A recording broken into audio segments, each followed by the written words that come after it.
This is what Minecraft looks like nowadays, and this is what Minecraft looked like in 2011. That's right, there was no wax-weathered copper stairs back then. So using the launcher, you can visit any older version of the game, including the first official release of Minecraft. It's also extremely outdated, like what the hell is this options menu? 1.0 was also the version that added the Ender Dragon, so I'm gonna see if I can beat the game on 1.0 and see how different it is compared to newer versions. So here we go. Aside from the obvious textures and the disgusting fact I have to double tap W to sprint, the main thing that stood out to me were the sound effects. This is what walking sounds like, and this is what punching a tree sounds like. This is not what that's supposed to sound like. Here's another disgusting fact. You can't shift click items in your inventory, and you can't drag items in your inventory. This version is already horrible. Oh yeah, I'm a Steve skin against my will here too, which is always nice. After getting my stone tools, I went down to get some coal and our first bits of iron, where we also have our first 1v1 with a skeleton, losing 4 hearts, and then 1v1 another skeleton right afterwards, losing 2 more hearts. It's also just occurring to me that skeletons have no death sound, just the same as their damage sound. I'm telling you, the sound effects are the weirdest part of this version. The fact that I'm on 4 hearts just doesn't concern me at all as I continue getting iron. It's only until I run out of sprint when I realize I may have underestimated my circumstances. So I got out of the cave to go find some actual food. Hunger just generally goes down a lot faster in this version, so it's something to take note of. Also, you have to craft flint and steel in a specific way instead of putting the iron and the flint anywhere in the crafting space. What is wrong with this game? Anyways, on to some mass murder. I'm sorry for mentioning sound so much, but there's just too many of them. Oh well, at least crafting a bed like this works. Now that I collected a good amount of food, I felt a little more confident going back into the caves and getting the rest of my iron. This version also has top tier lighting. I managed to get the last of my iron without almost dying again and crafted myself full iron armor. And now let's see if we can water clutch at 1.0. There we go, first try. So now I needed to find a lava pool to enter the Nether. I wasn't sure how easy finding one in a cave would be, so I took the slightly safer option of just walking around until I eventually found one on the surface. I also found a village along the way, and they are literally nothing in this version. There's no blacksmith chest, there's no iron golem, and you can't even trade with villagers. This place is worthless. Anyways, after 10 minutes of aimless walking, I finally found a lava pool with very interesting lava textures. So now it's time to find out if the speedrun nether portal thing actually works in this version. Oh hey, it actually does. Never mind. I ended up just attempting to build a portal the slow way and may or may not have done this as well. Hey, did you know that flint and steel has a different sound effect too? Did you know that? Oh well, I can finally move on to the nether.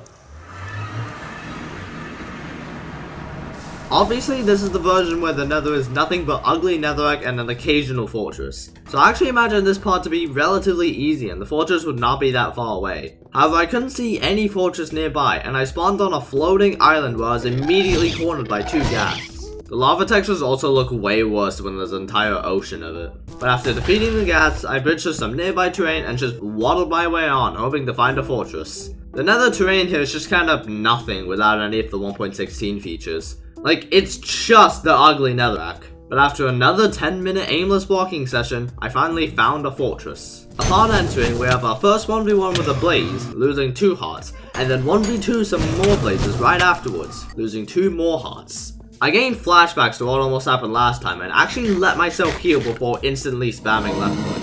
Thumbnail! I continuously swap between 2 blaze spawners until I eventually obtained 8 blaze rods and begin to head out. So you remember how I said the terrain was basically nothing but netherrack? Well, I again may have underestimated my circumstances because I ended up losing track of where I went for an additional 13 minutes. I'm very glad the newer nether has actual biomes because this just felt like walking through a maze. But I eventually remembered where I actually came from and made it back to my portal. Now I had to go through the most time-consuming part of this entire run, getting ender pearls. As we've discussed previously, villager trading isn't going to work, and obviously piglin trading doesn't exist either. So the only thing that I could think of was to just manually kill endermen in the overworld. This would probably take ages, so I had to use the time I had wisely and, you know, not instantly sleep when it was currently nighttime and okay. So now I just had to awkwardly wait around for it to become night again. Anyways, on to some mass murder. Also, something to point out is that you don't even have to look right at endermen's eyes to aggro them. You can just kind of look at their chest, and that's apparently good enough, I suppose. Anyhow, first night of Enderman killing, and I ended up with 6 pearls. I checked what direction the Stronghold was in, and continued to awkwardly wait. Night 2, more Enderman killing, and now I had 10 pearls. Do you like awkwardly waiting? I love awkwardly waiting. Night 3, even more Enderman killing, 13 pearls. I figured that would be enough to finally begin heading to the Stronghold. Alright, let's see if I can water clutch this time. Damn, I'm so good at this. The actual Stronghold was surprisingly not that far from the desert I was at, so I only had to walk for about 4 minutes to find the Stronghold. Thank you for not making me walk over 10 minutes straight again, Minecraft. I recorded that the Endereye in older versions guides player directly to the portal room instead of the starting staircase like newer versions. So that's exactly what I imagine would happen here. Never mind. So now I have to do pointless Stronghold navigation for 10 minutes. I take back all of my compliments, this version is still horrible. But I did eventually find the portal room. And after repairing some of my armor and opening the portal, which makes no sound for some reason, it was finally time for the Ender Dragon battle. The first crystal was just chilling at the spawn, and then I was immediately attacked by the dragon out of nowhere. Yeah, this is the version where the dragon charges down at you. And the dragon was being really aggro with its attacks whilst I was trying to shoot the crystals. But after taking out the last one, the dragon became a lot slower. And I also ran out of arrows, so most of the time I could only wait around for the dragon to come down, where I could only hit it like once or twice. In order to speed things up, I considered using the bed I still had to blow up the dragon and do way more damage. I did okay damage. I checked to see if I could craft any more beds, and I barely had enough string to do so. And this time, I did very good damage. And now there was nothing that could stop me from killing the dragon.